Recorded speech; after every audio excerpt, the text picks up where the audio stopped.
మన సంఘస్థులారా, జోజప్ప గారు మనకు నేర్పించేటువంటి ఒక మంచి సుగుణం ఏంటంటే, ఇంటి గుట్టుని గడప దాటనీయమాకో. ఇంటి గుట్టుని గడప దాటనీయమాకో.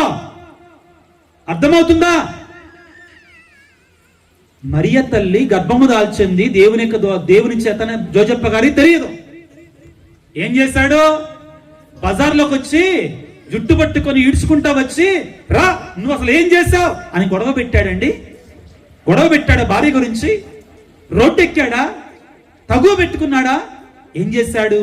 రహస్యముగా పరిత్యజించుటకు సిద్ధపడ్డాడు జోజప్ప గారు. ప్రియమైనటువంటి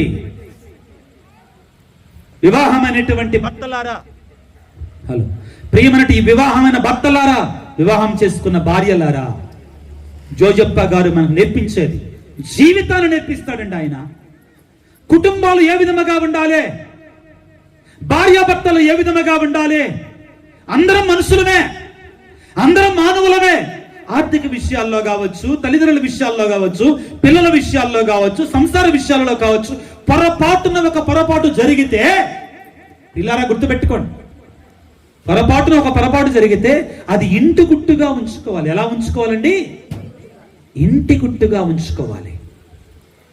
బజార్ ఎక్కడకూడదు. Praise the lord, praise the Lord. ఇంటి గుట్టుగా ఉంచుకోవాలి, రోడ్డు ఎక్కకూడదు. కొన్నాళ్ళ క్రితం నా దగ్గరికి ఒక తల్లి ఏడ్చుకుంటా వచ్చిందండి. వచ్చి ఏం చెప్పిందో తెలుసా? స్వామి, మా భర్త నన్ను ఒక దెబ్బ కొట్టా పర్లేదండి. చూడండి ఆ తల్లి చెప్పిన మాట. నా భర్త నన్ను ఒక దెబ్బ కొట్టా పర్లేదు కానండి, తాగి వచ్చి నా యొక్క క్యారెక్టర్ని 10 మంది ముందు రోడ్డెక్కి మాట్లాడుతున్నాడండి. నేను ఒక నీతిమంతమైన భార్యగా, దేవునికి భయపడుతూ, మచ్చలేనటువంటి బిడ్డగా నేను ఎదిగానండి. దేవుడు అంటే నాకు భయం అండి, పాపం అంటే నాకు భయం అండి, పాపం అంటే నాకు భయం అండి. నా భర్త నన్ను ఒక దెబ్బేసినా పర్లేదు కానండి, రోడ్డు ఎక్కి తాగొచ్చిన తర్వాత ఏం మాట్లాడుతున్నాడో తెలియకుండా, నువ్వు అట్లాంటి దానివే, ఇట్లాంటి దానివే. అర్థమవుతుందా? నువ్వు అలా పలానా వాడితోటి, నాకు అసలు ఏమీ తెలియదండి, చచ్చిపోవాలనిపిస్తుందండి. ఏం చేయాలనిపిస్తుందండి? చచ్చిపోవాలి.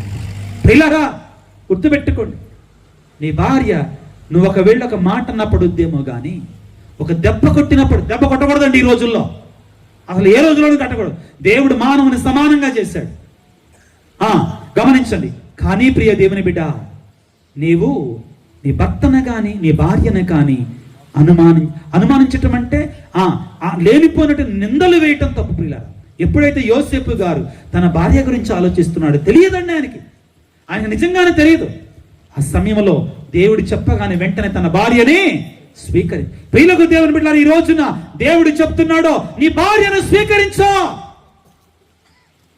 వివాహ ధర్మములో దేవుడు నీకు ఇచ్చినటువంటి నీ భార్యను స్వీకరించు, నీ భర్తను స్వీకరించు, అనవసరంగా అనుమానించు మాకో.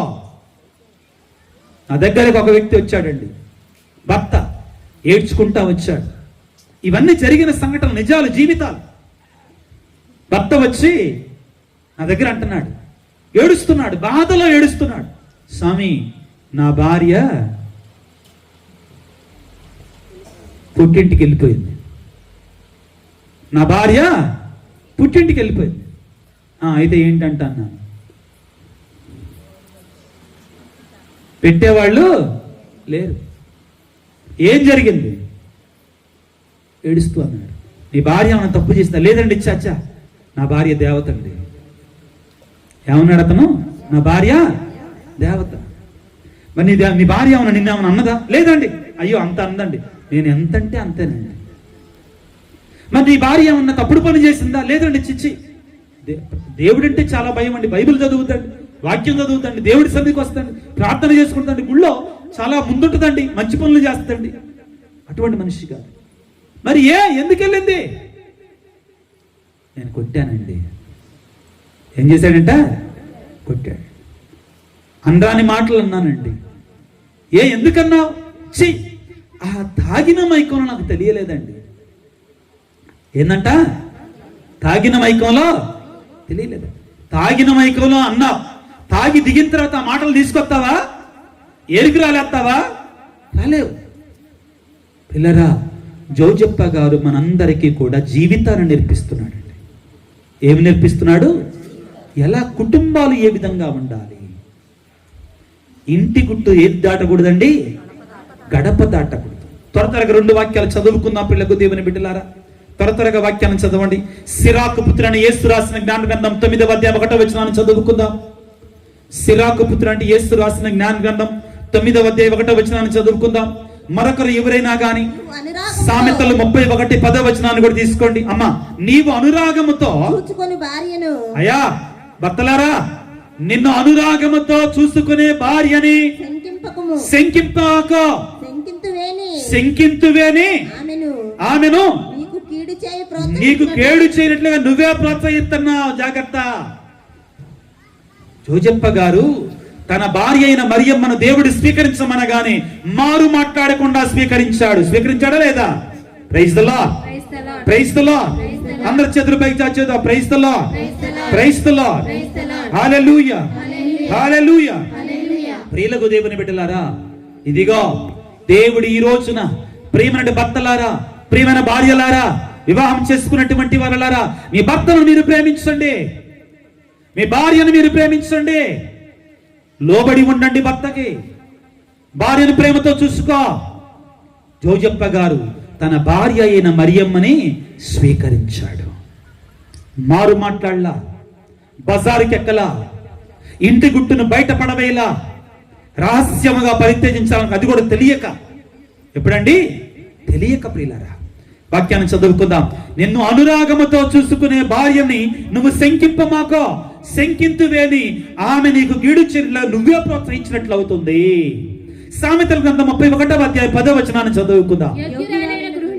యోగ్యురాలైన గృహిణి ఎచ్చట దొరుకును, ఆమె పగడముల కంటే విలువైనది. 11వ వచనం. ఆమె పెనిమిటి ఆమెను విశ్వసించును, ఆమె వలన అతనికి చాలా లాభము కలుగును. ఆమె జీవించినంత కాలం అతనికి మంచినే కాని కీడును చేయదు. ఆ గృహిణి వలన భర్త ఆయుష్ పెరుగుతుంది. ఏం జరుగుతుందంటండి? ఆ భార్య వలన భర్త యొక్క ఆయుష్ ఏమవుతుందంటండి? చెప్పండి గట్టిగా ఆడవాళ్ళు మీరు. ఆ స్త్రీ వల్ల భర్త ఆయుష్ ఏమైంది? పెరుగుతుందా మీ భర్తలకి? మన వల్ల కొన్నిసార్లు కొంతమంది భార్యలు, మీరు కాదులేమ్మా, కొంతమంది భార్యల వల్ల భర్తల ఆయుష్ ఏమైతే సగానికి తగ్గిపోద్ది. వద్దు, అలా ఉండకూడదు. కొన్నాళ్ళ క్రితం ఒక తల్లి అంటుంది,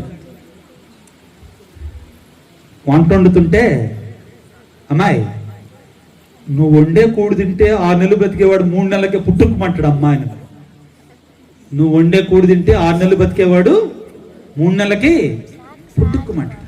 పిల్లరా, నేను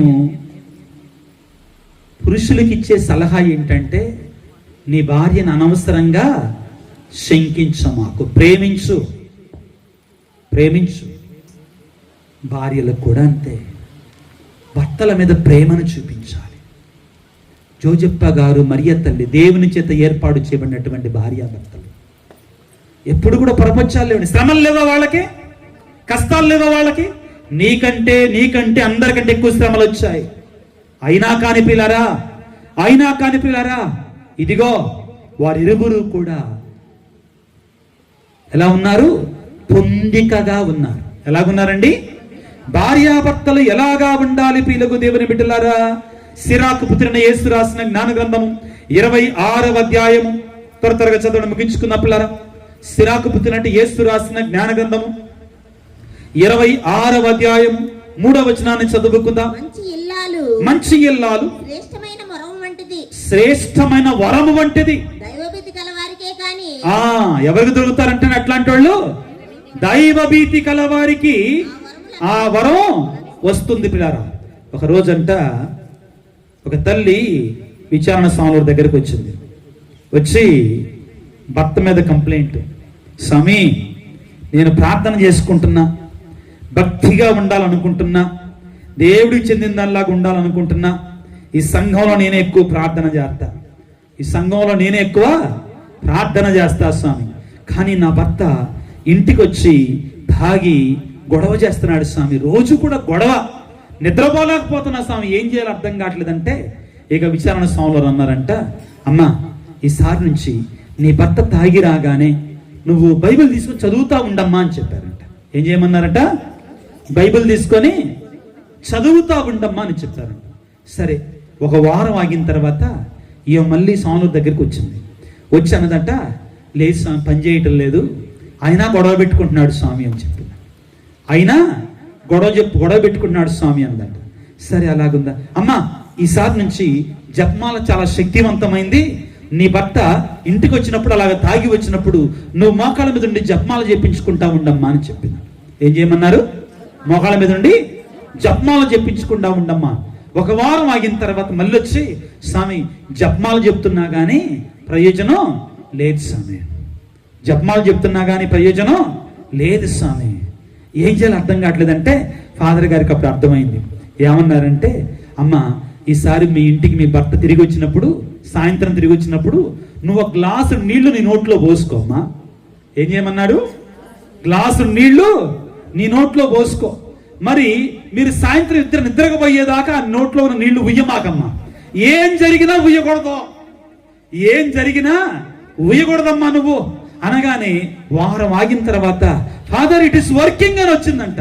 అంటే అది పనిచేస్తుంది స్వామి, గొడవలు తగ్గిపోయినాయి స్వామి అనగానే, అమ్మా అది నీ కరెక్ట్ అయిన మెడిసిన్ అమ్మా అంది. ఇప్పుడు గొడవ ఆయన వల్ల మాత్రమే రావట్లేదండి, ఆయన వల్ల వస్తుందేమో కానీ గొడవ ఎవరి వల్ల కూడా వస్తుందండి? ఎవరి వల్ల వస్తుందండి? మీరే చెప్తున్నారా? మీరే ఒప్పుకుంటున్నారా? నోటిని అదుపులో పెట్టుకోవాలి. ఏం అదుపులో పెట్టుకోవాలండి? కొద్దిగా మనం కొద్దిగా తగ్గిస్తే అది అన్ని సక్రమంగానే ఉంటాయి. పిల్లరా, జోజప్ప గారి గురించి ఈ విధంగా చాలా చెప్పుకుంటా వెళ్ళొచ్చు, చాలా చెప్పుకుంటా వెళ్ళొచ్చు. చాలా గొప్ప సుగుణాలు ఉన్నటువంటి ఆయన సుగుణాలు ఉన్న ఒక పొలతోట లాంటి వాడండి. ఒక గొప్ప శక్తివంతుడు, మహాశక్తివంతుడు. పాత నిబంధన యోసేపు గారి గురించి 2-3 మాటలు ఉంటాయండి. ఏమంటాయంటే, పిల్లరా ఆ యొక్క పాత నిబంధన యోసేపు పిల్లరా పొతీఫర్ ఇంటికి వెళ్ళినప్పుడు ఒక మాట ఉంటుంది. ఏమిటి అంటే, ఆయన తన ఇంటికి అంతటికి అధిపతిని చేస్తాను అని ఉంటుందండి. దేవుడు కూడా యోసేపుని తన ఇంటికి అధిపతిగా చేశాడు. ఫరో రాజు దగ్గరికి ఆ యొక్క ఐగుప్తీలందరూ వచ్చి, అయ్యా మాకు అన్నం లేదయ్యా అంటే, నా దగ్గరికి రాకండి, యోసేపు దగ్గరికి వెళ్ళండి, ఆయన అంతా చూసుకుంటారు అని అన్నారు. దేవుడు ఈ రోజున మనందరితో ఏమంటున్నాడంటే, మీరందరూ ఎవరి దగ్గరికి వెళ్ళండి? యోసేపు గారి దగ్గరికి వెళ్ళి ప్రార్థన చేయండి. ఆయన మధ్యవర్తిత్వం ద్వారా ఆయన మీకందరికీ కూడా గొప్ప దీవెనలు ప్రసాదిస్తాడు అని చెప్తున్నాడు. చేతులు జోడించి చివరి ప్రార్థన చేసుకుందాం. సర్వశక్తిమంతుడా, సర్వోన్నతుడా, గొప్ప దేవా, మాతో ఉన్నవాడా, మాతో మాట్లాడుచున్నవాడా, ఇప్పటి వరకు మాతో మాట్లాడినటువంటి గొప్ప దేవా, మీకు స్తోత్రాలు, మీకు వందనాలు తండ్రి. ఈ రాత్రికాల సమయంలో నీ సన్నిధిలోనికి వచ్చినటువంటి నీ బిడ్డలందరినీ దీవించండి ప్రభువా. ఈ వాక్య పరిచర్యలో పాల్గొన్నటువంటి నీ బిడ్డలందరినీ ఆశీర్వదించిన ఆయన, వారిని వారి కుటుంబాలను దీవించండి ప్రభువా. నీ బిడ్డలు ఏ బాధలతో, ఏ వేదనతో, ఏ కష్టంతో, ఏ కన్నీటితో వచ్చి ఉన్నారని వెరిగి ఉన్నావయ్యా. ఓ యేసయ్యా, నీ బిడ్డను అభిషేకించయ్యా, నీ బిడ్డను ఆశీర్వదించయ్యా. నీ పరిశుద్ధ ఆత్మ వరములతో నింపండి, నీ పరిశుద్ధ ఆత్మ అభిషేకముతో నింపండి ప్రభువా. గర్భఫలము లేనటువంటి వారికి గర్భఫలాన్ని, కుటుంబంలో అప్పుల బాధలు ఉన్నటువంటి వారికి విడుదల దయచేయండి. బిడ్డల యొక్క చదువుల గురించి ప్రార్థించేటువంటి వారికి మంచి జ్ఞానాన్ని దయచేయండి ప్రభువా. ఇదిగో నా తండ్రి, భార్యాభర్తల మధ్యలో సఖ్యత లేనటువంటి వారికి సఖ్యతను దయచేయండి ప్రభువా. నా తండ్రి, ఇదిగో వివాహము కొరకే ఎదురు చూస్తే బిడ్డలకు వివాహాన్ని దయచేయండి ప్రభువా. ఉద్యోగము కొరకే ఆశపడే బిడ్డలకు ఉద్యోగాన్ని దయచేయండి ప్రభువా. నా తండ్రి, పాడి కొరకై, పంట కొరకే ప్రార్థన చేస్తున్న బిడ్డల యొక్క పాడిని, పంటని దీవించండి, రైతులను దీవించండి, పని చేసుకునేటువంటి వారికి ఆరోగ్యాన్ని ఇవ్వండి తండ్రి. నీ పరిశుద్ధాత్మ శక్తితో నింపండి నా తండ్రి. నా తండ్రి ఈనాడు చిన్నారి బిడ్డను దీవించండి, వివాహమైనటువంటి వారిని దీవించండి ప్రభువా, భార్యాభర్తలను దీవించండి నాయన, వృద్ధాప్యములో ఉన్నటువంటి వారిని దీవించండి ప్రభువా, ప్రత్యేకమైన రీతిలో ప్రభువా మా సంఘాన్ని దీవించండి, సంఘములో ఉన్నటువంటి అసమానతలను తొలగించండి ప్రభువా, ప్రపంచాలను తొలగించండి నాయన. మా విచారణ గురువుల కొరకే ప్రత్యేకమైన రీతిలో ప్రార్థిస్తున్నాము నాయన. ఆయన యవ్వన ప్రాయములో ఉండి ప్రభువా మా సంఘాల కొరకై ప్రభువా ఆత్మచేత నింపబడి ప్రభువా ప్రయాసపడుతుండగా ప్రభువా ఆయనకు పరిచర్యను మీరు దీవించండి. నీ పరిశుద్ధ ఆత్మను ఎల్లప్పుడూ ఆయనకి కాపుదలగా ఉంచండి తండ్రి. నీ దూతలను ప్రభు ఆయనకి సంరక్షణగా ఉంచండి ప్రభువా. ఆయన చేసేటువంటి ఆ యొక్క యాజక పనిలో ప్రభువా ఆ యొక్క వాక్య పరిచర్యలు మీరు తోడుగా ఉండండి నాయన. ఆయన ద్వారా ఎన్నో ఆత్మలను రక్షించుకునండి తండ్రి. ఆయన పని యొక్క పరిశుద్ధాత్మ అభిషేకాన్ని ఎల్లప్పుడూ సమృద్ధిగా ఉంచమని వేడుకొని వచ్చున్నాం ప్రభువా. ఆయనకు బోరగా వాడుకోనండి, నీ పరికరమగా వాడుకుని, సాధనముగా వాడుకోనండి ప్రభువా. నీ పరిశుద్ధాత్మ వలన ప్రభువా మా గురువుల ద్వారా ప్రభువా మా విచారణ గురువుల ద్వారా మాకు సమృద్ధిగా ప్రసాదించండి తండ్రి. ఇక్కడ చేరిన బిడ్డలను ప్రభువా ఈనాడు జరుగుతున్న కార్యక్రమానికి సహాయం చేసిన ప్రతి బిడ్డను దీవించండి, మా సంఘ పెద్దలను దీవించండి, మా ఉపదేశ మాస్టర్లను దీవించండి, యూత్ మెంబర్స్ ను దీవించండి ప్రభువా, పాటలు పాడేటువంటి వారిని, ఈ రోజున ప్రభువా సంగీతాన్ని అందిస్తున్నటువంటి మ్యూజిషియన్స్ ని దీవించండి తండ్రి, ఆశీర్వదించండి. వారి కుటుంబాలను దీవించండి నాయన. సౌండ్ సిస్టాన్ని లైటింగ్ ని పెట్టినటువంటి వారిని దీవించండి ప్రభువా. వీరందరూ కూడా ఎంతగానో సేవ చేస్తూ ఉన్నారు తండ్రి. వారందరిని వారి కుటుంబాలను అమితంగా ఆశీర్వదించండి తండ్రి. ఇక్కడ చేరిన ప్రతి బిడ్డను దీవించి ఆశీర్వదించమని ఈనాడు పండగ ప్రభువ ఆర్థికంగాను ఆలోచన పరంగాను సహాయం చేసినటువంటి వారందరిని దీవించమని మా ప్రభు అయిన యేసయ్య పరిశుద్ధ నామమున అడిగి వేడుకొనుచున్నాము తండ్రి.